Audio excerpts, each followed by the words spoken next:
Whether you are a successful prop firm trader or profitable on your brokerage account or even a hedge fund trader. Supply and demand, market structure, points of interest, these are the strategies and views that all of these successful traders use as their foundation. Day one of trading, what do you learn? You learn about market structure, trend, and points of interest. And even on my podcast, when I've spoken to some of the most talented traders in the world, individual traders, institutional traders, hedge fund managers, even traders on the New York Stock Exchange, what did they do? Market structure, support and resistance, points of interest, and trend. And this is all well and good as a foundationary strategy, but for most traders that are watching this video, in fact, most traders around the world, if you follow the same footsteps, you will stay frustrated, confused, and put bluntly, you will stay broke as a trader. Now you might be thinking, wait, that doesn't make sense. You've just said the best traders are doing this, but if I keep doing the same thing, I'm going to struggle in my trading. Well, let's actually pull back the curtain and see what's the reality of these traders that are utilizing market structure, trend, and points of interest. Whether it's the number one prop firm traders across the world, whether it's World Cup champions, or whether it's institutional traders, they all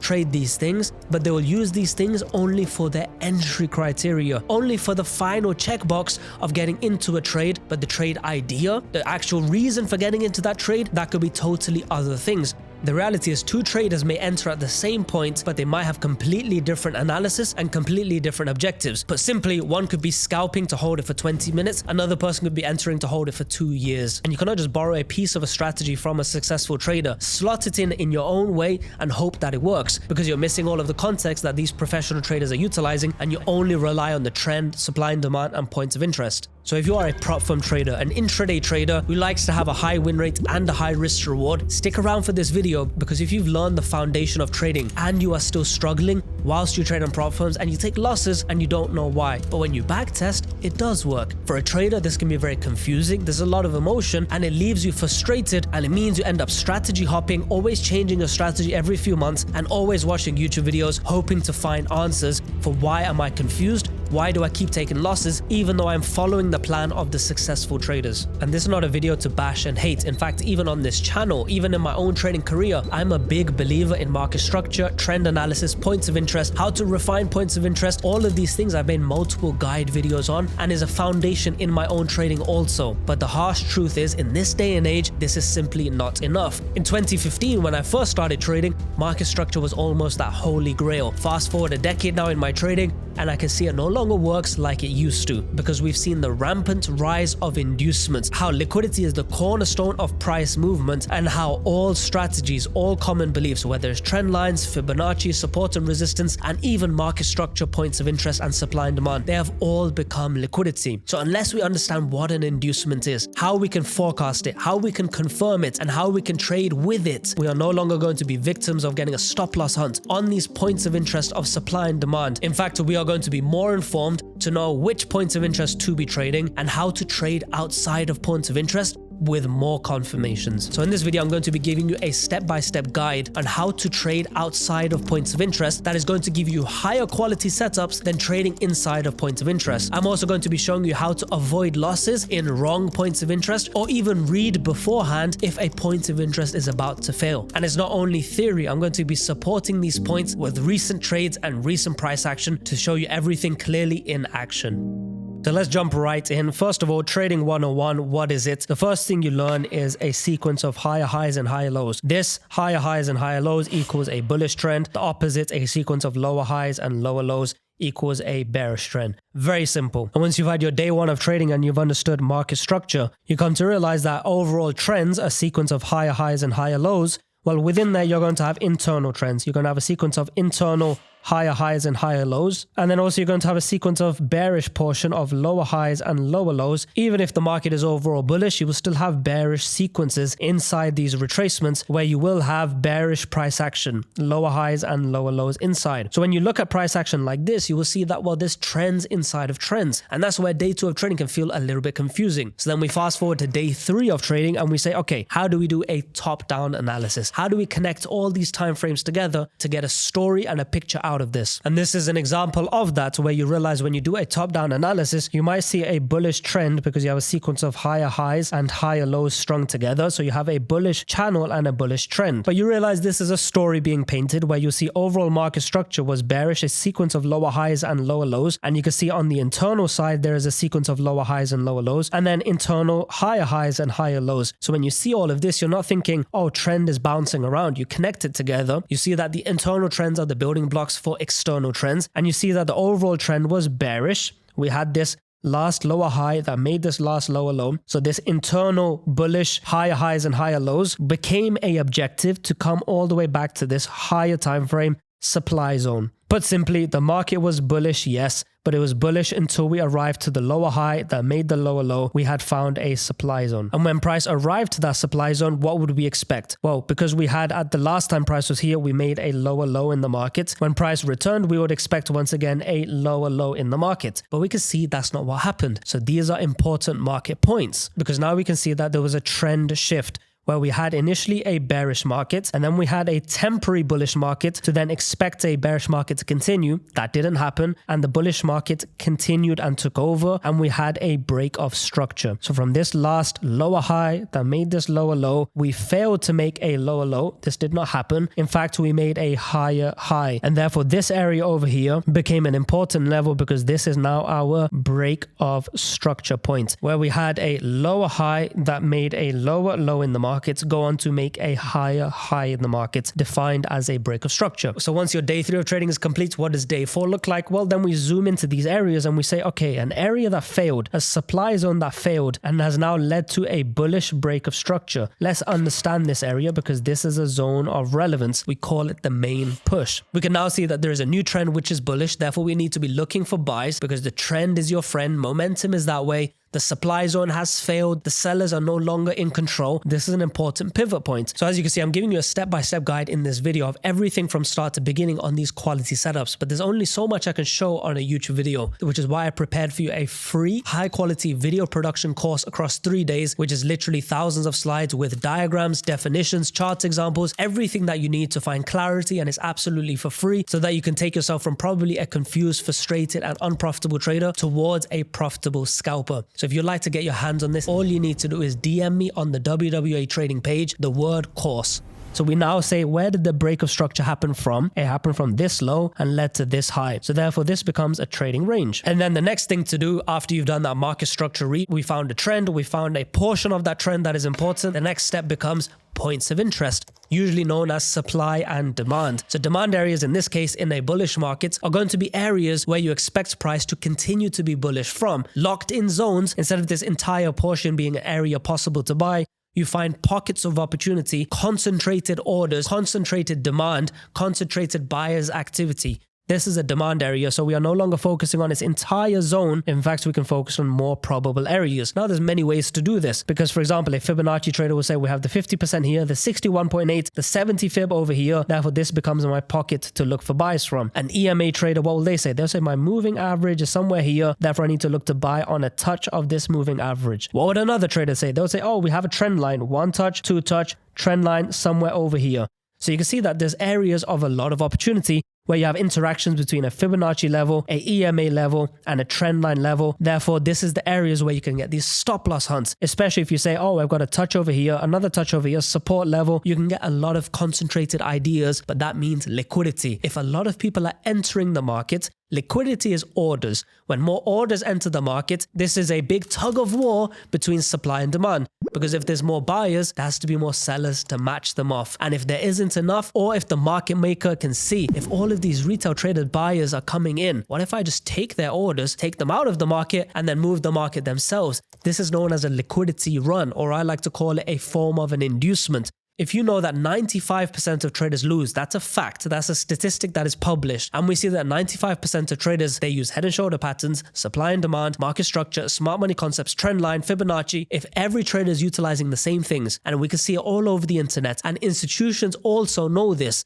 and they can see our orders, then it's very easy for them to target, manipulate, show price action to convince people to get in, and in the end, take all of their liquidity, take all of their orders and stop losses, So the retail trader is left confused, frustrated, and out of the market, and the institutions can now be in the market with their money and engineer price to always win. So to put this a little bit more simply, where would an area where a smarter trader would be getting involved with, even a profitable trader, where would they be getting involved with? Like I said at the beginning, let's focus on an institutional trader, a hedge fund manager who has a team of analysts, who has quants, who has a great macroeconomic understanding, understands fundamentals to a T, and knows how to generate intermarket ideas, and also has years in the market of experience. Or you take a swing trader who's profitable on prop firms. All of these guys have an edge to generate ideas, to generate probability, and the execution becomes these points of interest. So what are they going to be looking for? A typical profitable supply and demand trader. This is maybe your day 100 in trading. So fast forward to that point, you'll realize,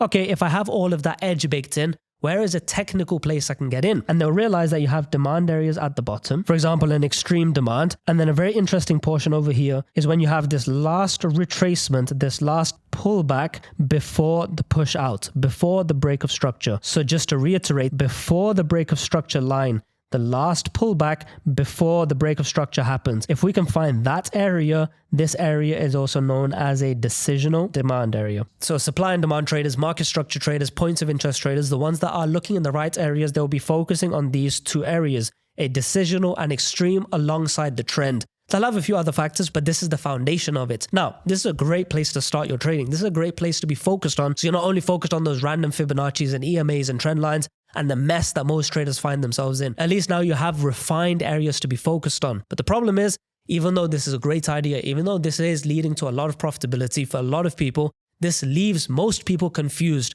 because it ends up being like those horses that have those blinders on, that they can see only with tunnel vision. They can only see in one direction, and they cannot take in all the information around. And that's the problem with this framework. It's a great foundation. And unless you have a great edge because of other reasons or know how to generate trade ideas because of fundamentals, this alone is no longer enough. In 2025, in 2026, this is no longer enough. Because I'm sure this sounds familiar to you now. You'll wait for price to come back to one of your points of interest. You'll say, okay, let me now focus on my decisional demand. You'll wait for price to give a rejection and you say, oh, perfect. I've seen a break of structure. I've seen price shoot higher now and we're now breaking past these levels. And then I wait for price to come back into the zone and I'll look to buy. And that becomes the rejection on the demand area. But what is the market doing these days? It does something like this now, where we just see we have a buildup of liquidity. We have a smart money trap present. We get an inducement, a run of liquidity of that trend line known as an inducement. Price comes into the smart money trap to excite in buyers. We mitigate that inducement and the sellers take over just to do a stop loss hunt. And then when the market has taken all of the stop losses in that area, all of the stop losses of that demand area, then this inducement is now complete. The market maker has manipulated everyone and then market shoots higher without the majority of traders because the majority of traders lose. If this sounds familiar to you, you have to stick around for this video because this type of inducement where price is engineered to invite people in. Inducement, put simply, is a market movement, a sequence of price action to invite people into the market based on if they're a trend line trader, it bounces on that trend line. If they're a support and resistance trader, it respects their support and resistance. If they're a smart money trader, it respects perfectly a smart money zone. If you're a market structure trader, it rejects on a demand area. And then what does it do? It invites in traders and then takes them out, takes their stop losses, and then the key part goes in their direction anyway. So this is a sequence of invite and destroy. Invite in liquidity, take the liquidity, and move the market without them anyway. This sequence of price action is something that is rampant. You've seen on this channel, it happens every single day, multiple times a day on just one currency pair, on one asset class. And I've shown on this channel hundreds of examples, hundreds of trades that I've taken in my public signals, in my live call outs, with my broker sync journal, with my track record on the MyFX book. Everything that I've shown you has always been around inducements. It's the key cornerstone of my trading and it's the most important thing to focus on. Yes, I'll use market structure. Yes, I'll use trend, but I will not use it blindly without understanding the real market movers. The real institutional intent is always going to be behind understanding inducements. And if you don't, you're going to be trading in the right areas and getting it wrong time after time after time and not understanding why, leading you to strategy hop or give up altogether. So instead of us now looking at the market from only a support and resistance points of interest perspective, let's improve this further and build a strategy around inducements instead. So there's going to be a few steps to this. Number one is going to be quality of the point of interest. So what I'll do is I will focus on these points of interest and try to observe what's going on inside that point of interest. Because let's say price goes lower and then goes higher, gives a break of structure. We need to know what happened inside of here, because there could be a few options. Price goes lower and then price goes higher. Very simple reversal pattern like this, whereas just a sequence of lower highs and lower lows, that becomes higher highs and higher lows. Very basic, not much information, not much quality in there. But another version could be price comes down into that area, it consolidates a bit, takes its time, and then shoots lower and then flies higher. This gives me a lot of information. It tells me where the manipulation was. It shows me where the large bullish candles or momentum came in. And this gives me an area to focus on and say, okay, here where I have inducement that led to volatility, large reactions, imbalances, gaps, engulfing candles, this area is qualified and improved. So it's not just about finding a decisional and an extreme and just treat them all the same. It's about finding them and then refining them to qualify them. And the way I like to do it is a fewfold. Number one is going to be duration. Duration. The longer the POI takes to form, the better, because there's a difference between price going bullish, consolidating, and then keep going bullish. This point of interest, the duration of the point of interest is just this small amount of time. But you might have another point of interest where it goes bullish and then consolidates, takes its time, chops around, and then goes bullish. So this area, this point of interest, the consolidation, the zone of the point of interest is not just maybe an hour. Well, it might be a couple of days. Meaning to say, the longer the duration, the more quality the point of interest is. Number two is going to be our depth of retracement. Meaning if we have an impulse and then we do have a long consolidation and then price goes higher, that's not going to be the same, even though it has the duration as something that goes and consolidates but goes deeply lower and then continues higher. The duration of time is the same. The difference is from the low to the high, this one only retraced 20%, this one retraced 70%. Meaning to say the deeper the retracement, the better that point of interest is likely to be. So if you combine these things together, the longer the POI takes to form and the deeper that retracement becomes, more into discount, more into cheaper price levels to invite in more buyers, and sellers take profits because price has gone lower. These are going to be better areas of interest. And lastly is going to be an inducement. If we can find an inducement inside of that point of interest, and this is alluding to the fact of what I mentioned here, where you have these two types of areas, the one with the inducement is always going to be more qualified. So now when you come to these areas of interest, you focus on these three criteria. Do I have depth? Do I have duration? Do I have an inducement? If I have these three things, this is a more quality point of interest, but it's not going to be a 100% positive point of interest. This is just how you qualify. So you take all of the points of interest of decision and extreme, you put it through this filter, and you're left with just a few quality ones. These ones are the ones you focus on, but the job is not done. Once you've found the right points of interest, you still need to see how price arrives to them, respects and spends time in them, rejects them or doesn't. The story inside that point of interest is just as important. So let's say we have price action like this, where we formed a higher low that made a higher high. We had a nice deep retracement, and then we started to make the new higher high in the market. We had a new main push. Let's analyze this, because we know the trend is now bullish, and we have a new main push from this higher low to this higher high. We have now found a bullish main push. So we can start to see, okay, where was that break of structure point? And we say, oh, it was this area. This area led to that break of structure, the last pullback before the push up. This is known as our decisional. And then the origination point that started that move, the higher low, is known as our extreme. The higher low that led to the higher high. Perfect. We have our now 2 points of interest. Let's qualify them now. So number one is going to be duration. We can see that this one took a long time to form. We started to consolidate around this area and we had that inducement. So the duration is quite long. The depth of that retracement, point number 2, is quite extreme. We went almost all the way back down to the beginning. So almost a 100%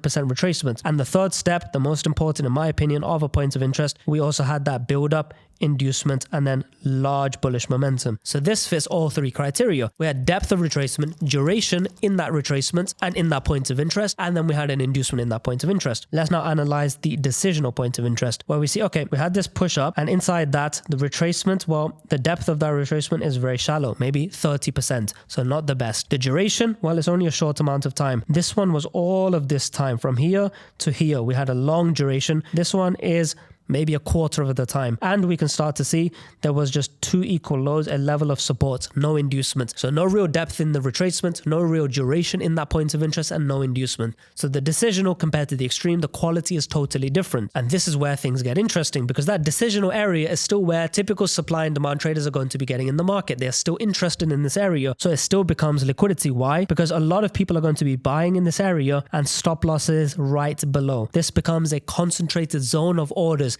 a crowded market of retail traders, dumb money. They're going to be getting into the market in this area because they see a point of interest. They're going to be waiting for an engulfing, maybe a left and head and right shoulder, whatever they'll wait for.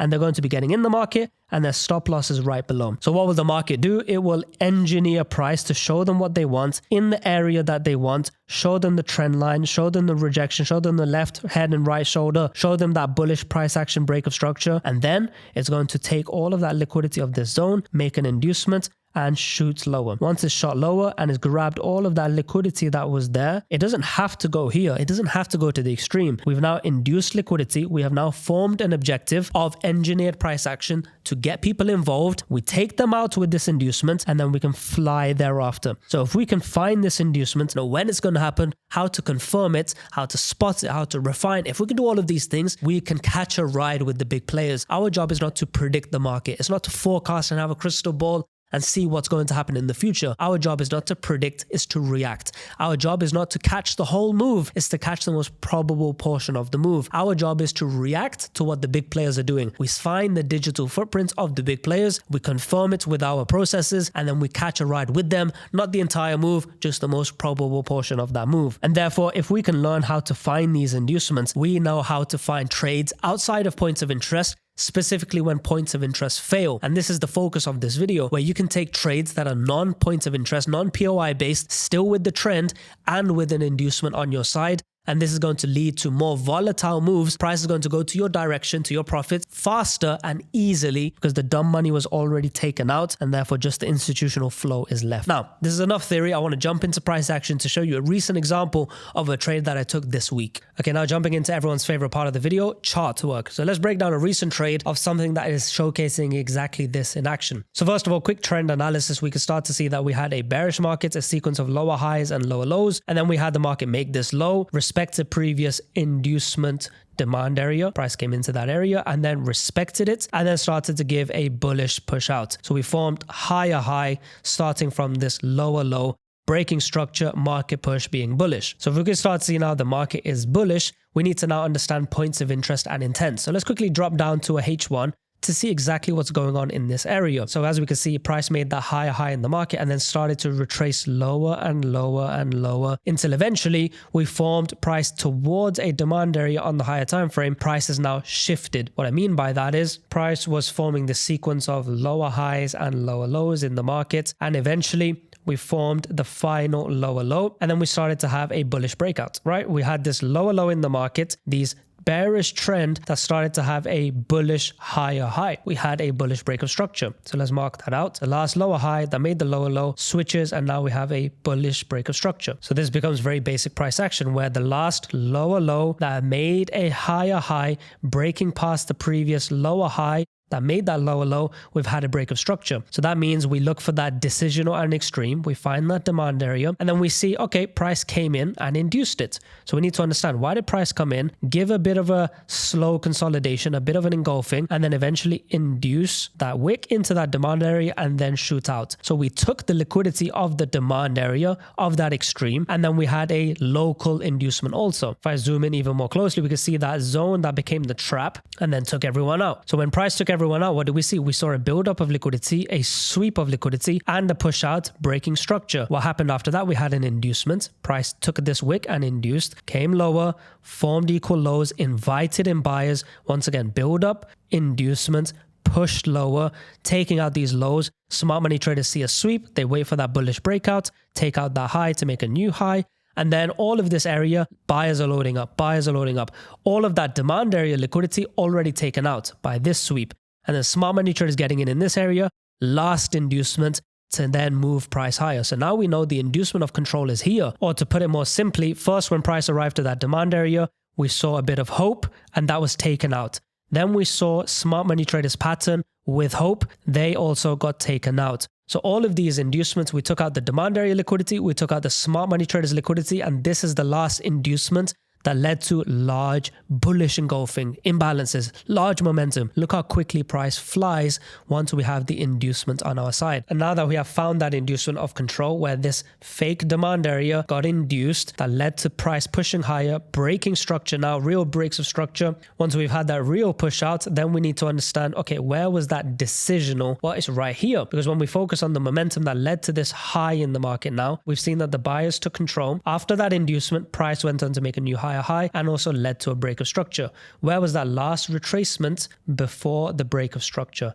The last retracement was right here. So I want to focus on this area. Let's refine it down. So this is that portion on the M5 time frame, and let's see right before that break of structure happened, this last pullback, I need to put it through my filter of the 3 steps. And I'm going to add a bonus one just as a key tip, the 4th one, which is going to be time. So number 1, if you refer to your notes from earlier in the video, was depth, the depth of that retracement. So let's do it as a quick Fibonacci just to measure it. I don't believe in Fibonacci. I think they're not important at all. I think it's just probability. It's not actually causation, it's correlation. But anyway, we can start to see where did price retrace to, from this low where the inducement happened to this internal high before that retracement to make the higher high. That portion of retracement is our decisional. This last retracement before the break of structure, it didn't cross even the 50%. In fact, if I measure it, it's about a 25% retracement. So if we see a 25% retracement, the depth of that retracement is very shallow. So checklist number 1 of the 3 of qualifying a point of interest, depth, very bad. Let's now measure duration in terms of time. So let's look at the extreme, for example, where we had price come into the zone, and before it broke out, how long did it take? It took 6 hours and 25 minutes and an inducement before price went higher. Now let's measure the same over here. From that retracement beginning to the bottom, it is just 2 hours and 45 minutes, so less than half than the previous one. In general, this is not terrible, but it's still on the lower side. If we have a terrible depth in retracement, a very average duration, and then the last step is looking for that inducement, which we have over here. We had the buildup of 1 touch of support, 2nd touch, 3rd touch, and then finally that inducement that led to the higher high. And the last bonus filter that I had for you was time. And the problem is this is happening during Asia range. Usually Asia range related moves are weak or false or usually traps. So when I collectively analyze this, the step number 1 of the filter, depth, it was very weak. I'm going to give it a 2 out of 10. When I see the duration, let's call it a 4 out of 10. When I see the inducement, it did have one. Let's put that as an 8 out of 10. It was a pretty good one. And then time, it was very bad. It was during Asia. So when I put it through and add up all the scores out of 40, if I give each one 10 points, we got about 15 points out of 40. So it's actually a very low score. And this is going to be therefore overall a weak point of interest. So now as I do my analysis and I come into current price action into that decisional demand, once I put it through that filter, I know that everyone is going to be looking here because it's a very basic supply and demand area, market structure. Trend is bullish. We found a bullish point of interest. It's a decisional. We start to see a few telltale signs that this is going to be an issue or is more likely to fail. Number 1, I read price action before and I see, oh, what do we have over here? We have a buildup of liquidity. 1 touch, 2 touch, 3 touch, 4 touch, 5 touch. We have a zone where there is crowded rejections and then we get an inducement. That inducement leads to the break of structure. After that, we see buyers try to get in. We get equal lows. We get a sweep, we get a bullish trend line, and this also goes on to fail. So a buyer's attempt that is failing is showing seller strength. More importantly, we see another buildup of Asia high and another inducement. So all of this information is telling me we have inducement number 1, inducement number 2, and a failed smart money demand area. So this is showing me overall seller strength, plus look at that momentum, heavy seller strength. And then we arrive to our demand area, that decisional demand. What do we get? We start to get a bullish break of structure. We start to get a build up and a sweep. Smart money traders interested. We start to get a trend line. A lot of people are interested in this zone because we've got a bullish break of structure, market structure traders. Trend line, so the trend line traders are interested. Build up and a sweep, smart money traders are interested. We're getting a lot of activity, and then what happens? Price shoots lower. We engineer price to invite people. We sweep them out. This is known as an inducement. And then what do we see? Then we see clarity. We see the last lower high that made that lower low. We now have a bullish break of structure. We now find that bullish break of structure after that inducement. Let's mark it out. We find that demand area related to that inducement. This inducement led to this bullish break of structure, making a new higher high. We wait for that retracement, and then this is the key. This is where we look for our entry. Remember my trinity that I speak about in every single video. It's always the same. I look for manipulation, known as an inducement, and then I find the lower time frame confirmation and time window. Inducement, time, lower time frame. Remember that. That's the key to my trading. When I look for that, I see the inducement led to this very obvious trend line. So what am I seeing? I'm seeing liquidity around this trend line. So I see a secondary inducement right before my key time window. How do I know it's my key time window? Well, I custom coded an indicator for myself where this gray box is my key time window. So I start to see inducement number 1 that led to a bullish break of structure. Inducement number 2 of this very obvious trend line inside my demand area of that first inducement. Perfect. And this is the key to it all. If I see an inducement now of that trend line that I mentioned that led to a break of structure, my key window opens. And then I see the first touch that leads to a bit of bullish momentum induce again. So I've got a secondary inducement in my key time window that leads to a break of structure. Internal break of structure. And then what do I see? Last step, which is the final nail in the coffin. I once again see a inducement right here. So this is a very clear picture where I'm getting a sequence of bullish switches and inducements. Start at the beginning, inducement number 1 over here that leads to that full break of structure. Then we get inducement number 2 that leads to another break of structure right here. Then we get inducement number 3 of this wick leads to another break of structure, and then this one over here that leads to the move. So our entry becomes when we get the time window, we get inducement and lower time frame confirmation, we enter right here. Why do we enter right here? Well, it's the lower time frame confirmation of, do I have a 3 to 7 pip stop loss? That's my sweet spot. Yes, I do. I have a 6 pip stop loss approximately. I find this inducement that led to that break of structure in that key window box after 2 p.m. UK time, and that becomes my entry. My break even becomes on the M1 shift, and then I take my partial at 1 to 3 risk reward as always, and then my full volume at the 1 to 10. So that becomes my trade now, where I got in based on the decisional demand failing, finding an inducement, then a lower time frame confirmation in my key time window. And just like that, you can see now we had a pretty much perfect trade where we had everything that we needed. Inducement of a failed POI, we had time window, we had lower time frame confirmation, and a very snappy tap and go trade leading towards a 1 to 3 and 1 to 10, meaning a 6.5% gain in a single trade. A very typical trade, a bread and butter trade that you've seen me show you many times on this channel. And this is just another one of those typical examples of a high quality trade. But as you know, for all of these things to work, you have to focus on one thing, and that is a restricted trader is a profitable trader.